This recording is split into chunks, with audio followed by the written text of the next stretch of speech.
वालेकुम मेरे प्यारे बच्चों।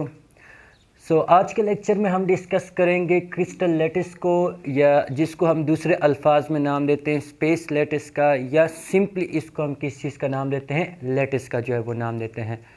इस लेक्चर में हम डिस्कस करेंगे कि क्रिस्टल लैटिस हम किसे कहते हैं, या स्पेस लैटिस या सिंपल लैटिस हम किसे कहते हैं। फिर उसके मुताबिक हम डिस्कस करेंगे कि हमारे पास जो क्रिस्टल सिस्टम है वो कितने टाइप्स के होते हैं और उनको हम किस तरीके से जो है उनके एंगल्स को याद रख सकते हैं, और उनके जो एजेस है उनके दरमियान जो रिलेशन है उसको हम किस तरीके से जो है वो याद रख सकते हैं। फिर यहाँ पे हम क्यूब को डिस्कस करेंगे, जो एक टाइप का क्रिस्टल है। क्यूब की टाइप्स को डिस्कस करेंगे, उनके कोऑर्डिनेशन नंबर को डिस्कस करेंगे, उनकी एग्जांपल को डिस्कस करेंगे कि किस किस की एग्जांपल है। और लास्ट में डियर स्टूडेंट्स हम एमसीक्यूज़ को डिस्कस करेंगे कि कौन सा हमारे पास जो क्रिस्टल है वो मोस्ट साइमेट्रिकल होगा और कौन सा क्रिस्टल जो है वो हमारे पास अनसाइमेट्रिकल होगा। तो उस चीज़ को भी हम यहाँ पे क्या करेंगे, डिस्कस करेंगे। फर्स्ट पॉइंट डियर स्टूडेंट्स हमारे पास क्या आता है कि क्रिस्टल लैटिस या स्पेस लैटिस या लैटिस हम किसे कहते हैं। This is the proper arrangement of constituent particle. Constituent particles का मतलब क्या कि वो पार्टिकल जिससे क्रिस्टल बना होता है।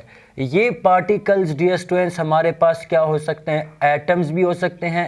ये पार्टिकल्स हमारे पास क्या हो सकते हैं, आयंस भी हो सकते हैं। और ये पार्टिकल्स हमारे पास क्या हो सकते हैं, मॉलिक्यूल्स भी हो सकते हैं।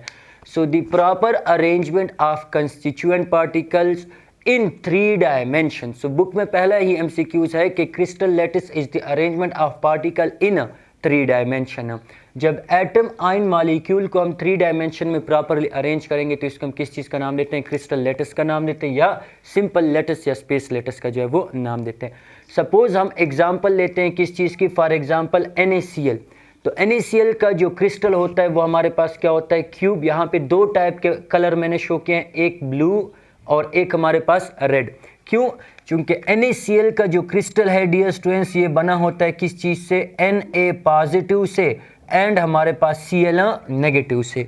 अब Na पॉजिटिव कैटायन है तो ये हमारे पास क्या होता है, this is small in size, और ये हमारे पास एनाइन है, सो this is large in size या लार्जर इन साइज।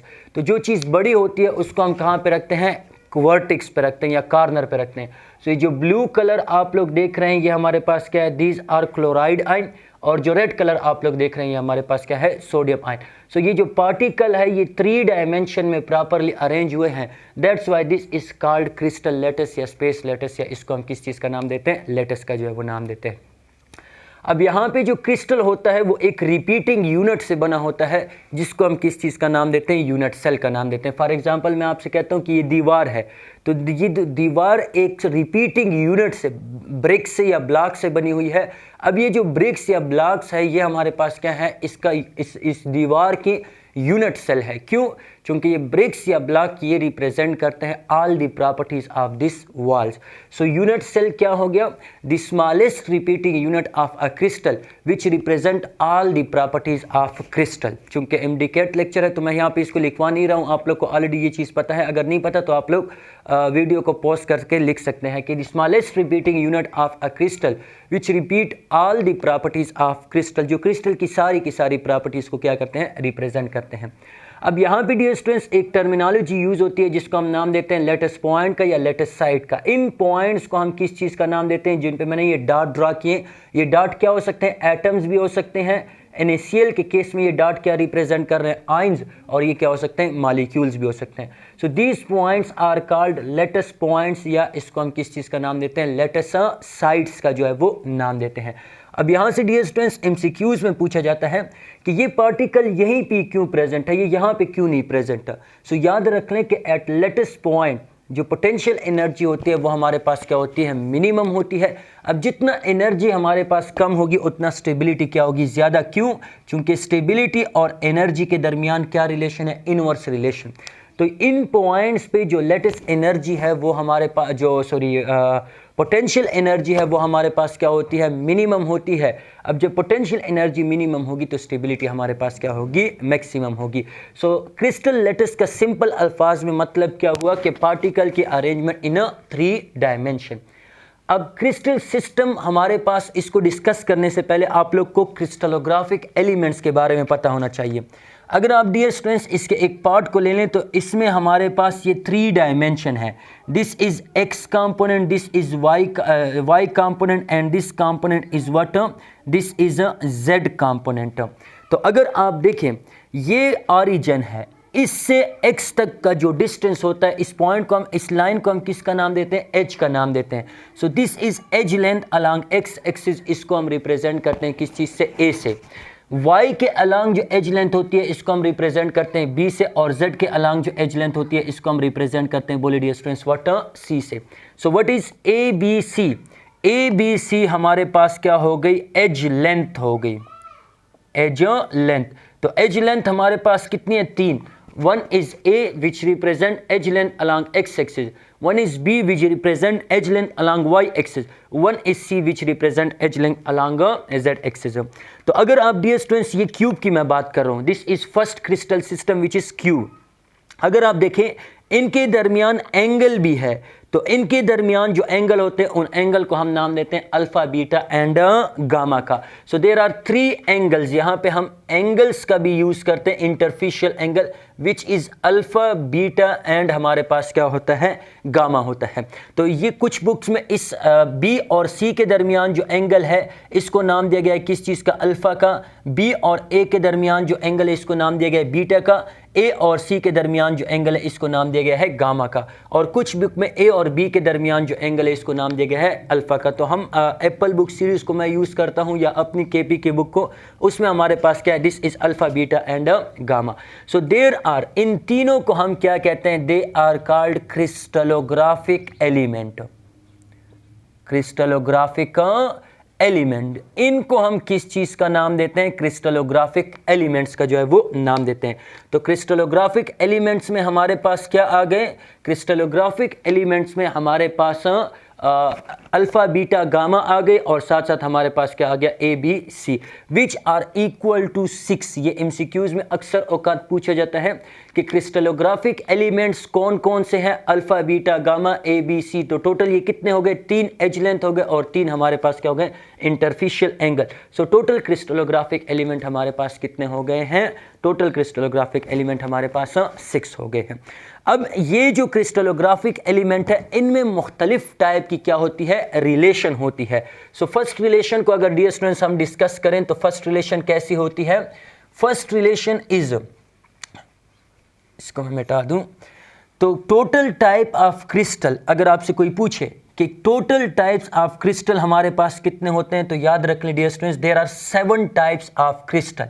हमारे पास कितने टाइप्स के क्रिस्टल होते हैं, 7 टाइप के क्रिस्टल होते हैं। क्यों, क्योंकि ये जो ए बी सी या क्रिस्टलोग्राफिक एलिमेंट थे या यूनिट सेल डायमेंशन थे, इनमें हमारे पास जो रिलेशन होती है वो हमारे पास 7 टाइप की रिलेशन होती है। So there is 7 types of relation is possible in a crystallographic element. Crystallographic elements में हमारे पास कितने टाइप्स की रिलेशन पॉसिबल होती है, क्रिस्टलोग्राफिक एलिमेंट्स में हमारे पास 7 टाइप्स की रिलेशन पॉसिबल होती है।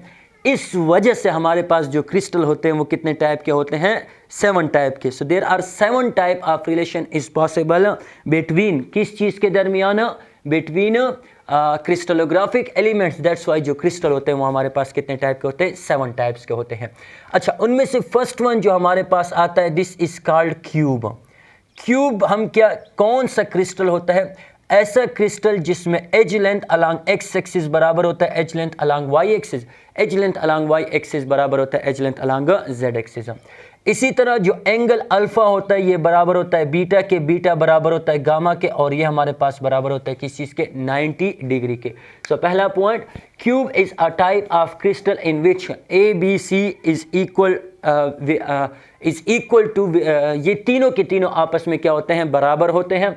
और दूसरा हमारे पास क्या होता है, alpha is equal to beta, beta is equal to gamma, that is equal to what, 90 degree. अब डियर स्टूडेंट्स याद रखना है कि जो क्यूब है इसके हमारे पास टाइप्स आती हैं। One is called, first type of cube is called simple cube, simple cube. इस सिंपल क्यूब का दूसरा नाम क्या होता है? This is called primitive cube. Simple cube is also called primitive cube, और इसको हम रिप्रेजेंट करते हैं किस चीज से? SC से जो है वो रिप्रेजेंट करते हैं। दूसरा टाइप ऑफ क्यूब जो होता है डियर स्टूडेंट्स, वो हमारे पास क्या होता है? This is a body centred cube. Body centred cube, जिसको हम रिप्रेजेंट करते हैं किस चीज से? BC से जो है वो रिप्रेजेंट करते हैं।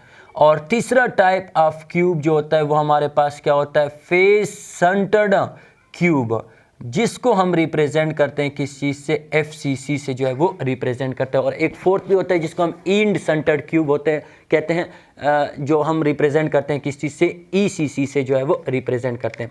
सिंपल क्यूब में डियर स्टूडेंट्स आप लोगों ने ये याद रखना है कि सिंपल क्यूब में जो टोटल नंबर ऑफ पार्टिकल्स होते हैं, टोटल नंबर ऑफ पार्टिकल्स, ये हमारे पास कितने होते हैं? दैट इज इक्वल टू, यहाँ पे मैं सिंपल क्यूब लिख लेता हूँ SC, यहाँ पे मैं BCC लिख लेता हूँ, यहाँ पे मैं क्या लिख लेता हूँ? FCC, ताकि आप लोग के लिए याद रखना आसान हो। Total number of particle simple cube में कितने होते हैं? That is equal to 8। Body centre cube में टोटल नंबर ऑफ पार्टिकल जो है वो हमारे पास क्या होते हैं? That is equal to, body centre cube में total number of particle that is equal to 9, जबकि फेस सेंटर क्यूब में टोटल नंबर ऑफ पार्टिकल जो है वो कितने होते हैं? 15। ये आप लोगों ने पॉइंट याद रखने MCQs के लिए कि फेस सेंटर क्यूब में टोटल, सिंपल क्यूब में टोटल नंबर ऑफ पार्टिकल क्या होते हैं? 8। बॉडी सेंटर क्यूब में टोटल नंबर ऑफ पार्टिकल कितने होते हैं? 9। और फेस सेंटर क्यूब में टोटल नंबर ऑफ पार्टिकल कितने होते हैं? 14। चूंकि मेरा बेटा आ चुका है, फिर नहीं सकता है, तो वो मुझे यहाँ पे डिस्टर्ब कर रहा है। छोटा है बहुत, मतलब ज़मीन पे सिर्फ फिर सकता है, खड़ा नहीं हो सकता, तो वो अब मेरे साथ खेलना चाह रहा है। अब मैं उनको आवाज़ भी नहीं दे सकता कि यहाँ से इनको ले जाए, तो बस खामोशी के साथ यहाँ पे मुझे देख रहा है कि पापा क्या कर रहे हैं। तो चलें, number of particle simple cube में हमारे पास कितने होते हैं? 8। बॉडी सेंटर क्यूब में कितने होते हैं? 9। और फेस सेंटर क्यूब में हमारे पास कितने होते हैं? That is 14। अच्छा डियर, यहाँ पे ये याद रखना है कि number of particles at corner, corner पे हमारे पास नंबर ऑफ पार्टिकल कितने होंगे?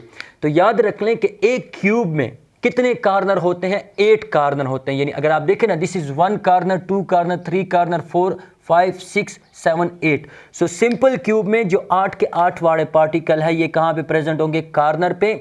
Number of particles, number of particles, number of particles हमारे पास क्या होते हैं? Number of particles at centre, ये हमारे पास सिंपल क्यूब में क्या होंगे? 0। Number of particles, number of particles at edges, वो हमारे पास कितने होंगे? That is equal to 0। And number of particle at faces, number of particle at faces, वो हमारे पास कितने होंगे? That is equal to 0। तो सिंपल क्यूब में जो टोटल नंबर ऑफ पार्टिकल है वो हमारे पास कितने होते हैं? 8 पार्टिकल होते हैं। इन 8 पार्टिकल में, एक मिनट प्लीज, नज़मीन, सिंपल क्यूब में जो टोटल नंबर ऑफ पार्टिकल है वो 8 पार्टिकल में हमारे पास 8 के 8 वाले प्रेजेंट होते हैं कॉर्नर पे। नंबर ऑफ पार्टिकल सेंटर पे कितने होते हैं? 0। नंबर ऑफ पार्टिकल एजेस पे कितने होते हैं? 0। और नंबर ऑफ पार्टिकल फेजेस पे कितने होते हैं? 0। बॉडी सेंटर क्यूब में टोटल पार्टिकल क्या होते हैं? 9 में से जो 8 पार्टिकल है वो कहाँ पे प्रेजेंट होंगे? कॉर्नर पे। 8 पार्टिकल के अलावा जो नंबर ऑफ पार्टिकल प्रेजेंट होंगे सेंटर में वो कितने होंगे? 1। और फेजेस पे या एजेस पे हमारे पास जो पार्टिकल होंगे वो कितने होंगे? 0 पार्टिकल। फेस सेंटर क्यूब में जो टोटल नंबर ऑफ पार्टिकल होंगे वो 14 में से 8 पार्टिकल कहाँ पे प्रेजेंट होंगे? कॉर्नर पे। चूंकि फेस पे है तो एक क्यूब की कितनी फेजेस होती है? There are 6 faces. एक ऊपर वाली, एक लेफ्ट साइड, एक राइट साइड, एक बॉटम, 4 हो गई। एक ये पीछे वाली है, इमेजिन करें, और एक ये आगे वाली, जिस तरह हम अपने कमरे को देखें, left, right, top, bottom, front, और हमारे बैक, और क्या हो गया? फ्रंट। तो टोटल कितनी फेजेस हो गई? 6। तो 8 पार्टिकल तो कॉर्नर पे है, 6 पार्टिकल का कहाँ पे होते हैं? फेजेस पे। और जो पार्टिकल एजेस पे होते हैं या ये फेजेस पे कितने हैं? 6। और number of particle at centre कितने हैं हमारे पास? That is 0। तो इन पॉइंट्स को आप लोगों ने क्या करना है? याद रखना है। अब याद रख लें डियर कि सिंपल क्यूब का जो कोऑर्डिनेशन नंबर होता है दैट इज इक्वल टू, इसके साथ मैं यहाँ पे लिखने लगा हूँ कि सिंपल क्यूब का जो कोऑर्डिनेशन नंबर होता है दैट इज इक्वल टू, इस चीज़ को मैं यहाँ से मिटा देता हूँ, आप लोग स्क्रीनशॉट ले लें इसका जो कोऑर्डिनेशन नंबर होता है वो हमारे पास कितना होता है, coordination number that is equal to 6। Coordination number का मतलब क्या होता है, number of sigma bond formed by an atom, एक एटम ने कितने सिग्मा बॉन्ड बनाए हैं, या number of coordinate covalent bond formed by central metal atom, central metal atom ने कितने कोऑर्डिनेट कोवेलेंट बॉन्ड जो है वो बनाए हैं। सेकेंड ईयर में आप लोग इसको डिस्कस करेंगे। यहाँ पे सिंपली आप लोग ये सीख ले कि एक एटम जो सेंटर में प्रेजेंट है, सेंट्रल एटम, उसने कितने सिग्मा बॉन्ड बनाए हैं। तो सिंपल क्यूब का जो कोऑर्डिनेशन नंबर होता है ये क्या होता है, 6। बॉडी सेंटर क्यूब का जो कोऑर्डिनेशन नंबर होता है ये हमारे पास क्या होता है, 8। और फेस सेंटर क्यूब का जो कोऑर्डिनेशन नंबर होता है दैट इज इक्वल टू 12 होता है। तो इन पॉइंट को एमसीक्यूज के लिए याद रखना है, बुक में नहीं है। इसकी जो एग्जाम्पल आती है डियर स्टूडेंट्स वो क्या आती है, alpha polonium. Alpha polonium is the example of simple cube या प्रिमिटिव क्यूब। इसकी जो एग्जाम्पल आती है वो हमारे पास क्या है, group first and group second ए। जो ग्रुप फर्स्ट और ग्रुप सेकंड ए के एलिमेंट है वो हमारे पास बॉडी सेंटर क्यूब बनाते हैं। और फेस सेंटर क्यूब की एग्जांपल हमारे पास क्या आती है, सोडियम क्लोराइड। तो यहाँ से एक और एमसीक्यूज आप लोग का क्लियर हो गया कि दी cube of NaCl is, NaCl का जो क्यूब होता है वो हमारे पास क्या होता है, this is not body centre cube, this is face centre cube. ये हमारे पास क्या होता है, face centre cube. So first type of crystal जो हमारे पास हो गया वो क्यूब हो गया। क्यूब ऐसे टाइप का क्रिस्टल है जिसमें हमारे पास तीनों एज लेंथ क्या होते हैं, बराबर, और तीनों इंटरफेशियल एंगल क्या होते हैं हमारे पास, बराबर होते हैं। अब इस simple cube, body centre cube, end centre cube, simple cube में हमारे पास टोटल नंबर ऑफ पार्टिकल कितने होते हैं, that is 8। Body centre cube में 9 और फेस सेंटर क्यूब में कितने होते हैं, दैट इज 12 पार्टिकल, जो है 14 पार्टिकल। सिंपल क्यूब का कोऑर्डिनेशन नंबर 6, बॉडी सेंटर का 8 और फेस सेंटर का कितना हो गया है, 12। इसी तरह डियर हमारे पास एग्जाम्पल भी मैंने आप लोग को बता दी, तो इन चीज़ों को आप लोगों ने याद रखना है। अब मैं ट्रिक बताने लगा हूं जो आप लोग के लिए बहुत ज़्यादा इंपॉर्टेंट है कि क्रिस्टल सिस्टम में हम क्रिस्टल को कैसे याद रखेंगे। तो सबसे पहले यहाँ पे आप लोग डियर स्टूडेंट्स किसकी heading they they, types of crystal की, कि कौन से टाइप्स का क्या है क्रिस्टल। यहाँ पे हेडिंग दे दे किस चीज़ की, एज लेंथ की, एज लेंथ की। This is going to be very important, edge length की। यहाँ पे एग्जाम्पल दे दे किस, हेडिंग दे दे किस चीज़ की, एंगल की, इंटरफेशियल एंगल की। अब 7 टाइप्स ऑफ क्रिस्टल है, तो इन 7 टाइप के क्रिस्टल के एजेस को याद रखना कि इनमें क्या रिलेशन है, एंगल को याद रखना बहुत ज़्यादा क्या होता है, मुश्किल। लेकिन मैं आप लोग को शॉर्टकट सिखा देता हूँ। आप लोग डियर स्टूडेंट्स अपने लिए पहले लिख लें CTOTHMT, ये आप लोग अपने लिए क्या कर लें, लिख लें। अब C का मतलब क्या होता है, दिस इज क्यूब।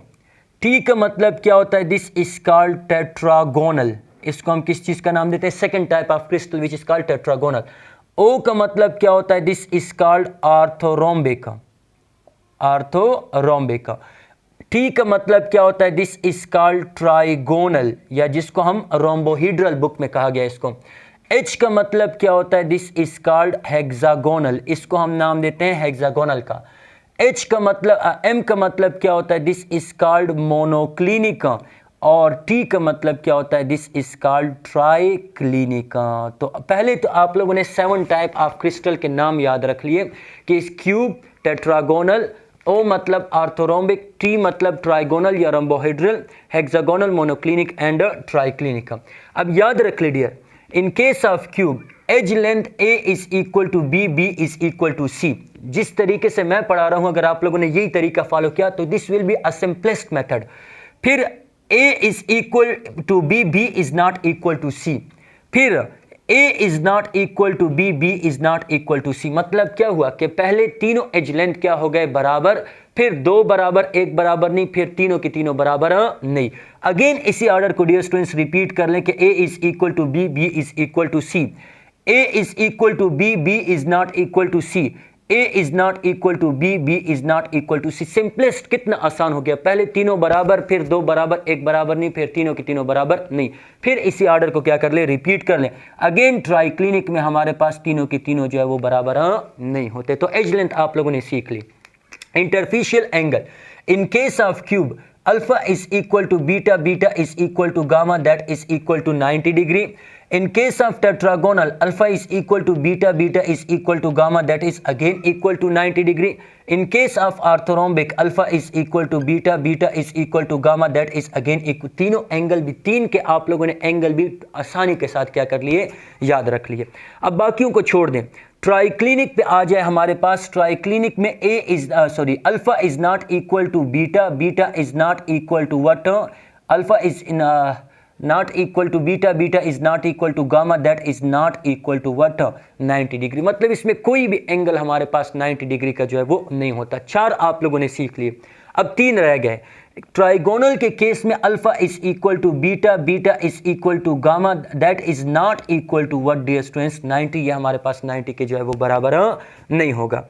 हेक्सागोनल और मोनोक्लिनिक में, मोनो मीन्स 1 मैंने जिस तरह याद रखा है, हेक्सा मीन 6, तो 6 हेक्सा में एंगल ज्यादा होने वाला है और मोनो में एंगल क्या होने वाला है, कम।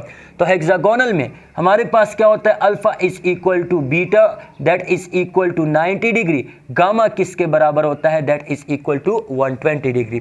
जबकि मोनोक्लिनिक में alpha and gamma that is equal to 90 degree, जबकि हमारे पास जो बीटा होता है that is not equal to 90 degree. Beta हमारे पास 90 डिग्री के जो है वो बराबर नहीं होता। तो ये सिंपल ट्रिक थी कि आप लोगों ने अपने लिए पहले क्या लिख लेना है, C T O T H M T, तीनों एज लेंथ क्या होंगे हमारे पास बराबर, फिर 2 बराबर 1 बराबर नहीं, फिर तीनों के तीनों बराबर नहीं। अगेन इसी ऑर्डर को क्या कर ले, रिपीट कर ले। एंगल को भी डियर स्टूडेंट्स आप लोगों ने इसी तरह याद रखना है कि पहले तीनों के तीनों में एंगल सारे के सारे क्या होंगे 90 के, फिर लास्ट पे ट्राइक्लिनिक में आ जाए जिसमें कोई भी एंगल 90 का नहीं होगा, फिर हमारे पास मोनोक्लिनिक और हेक्सागोनल को याद करने का तरीका भी मैंने आप लोग को सिखा दिया। अब डियर यहाँ से एमसीक्यूज कैसे पूछे जाता है कि ये सारे एज अ होल है, तो एमसीक्यूज क्या आप लोगों से पूछा जाएगा कि ऐसा सिस्टम जिसमें अल्फा बीटा गामा बराबर होते हैं 90 डिग्री के और हमारे पास ए बी सी बराबर होते हैं एक दूसरे के, तो दिस विल बी ये कौन सा सिस्टम होगा, this will be cubic system. तो एमसीक्यूज में क्या पूछा जाता है कि which one of the following which one of the following is most unsymmetrical, कौन सा हमारे पास क्या होता है सबसे ज्यादा अनसाइमेट्रिकल होगा।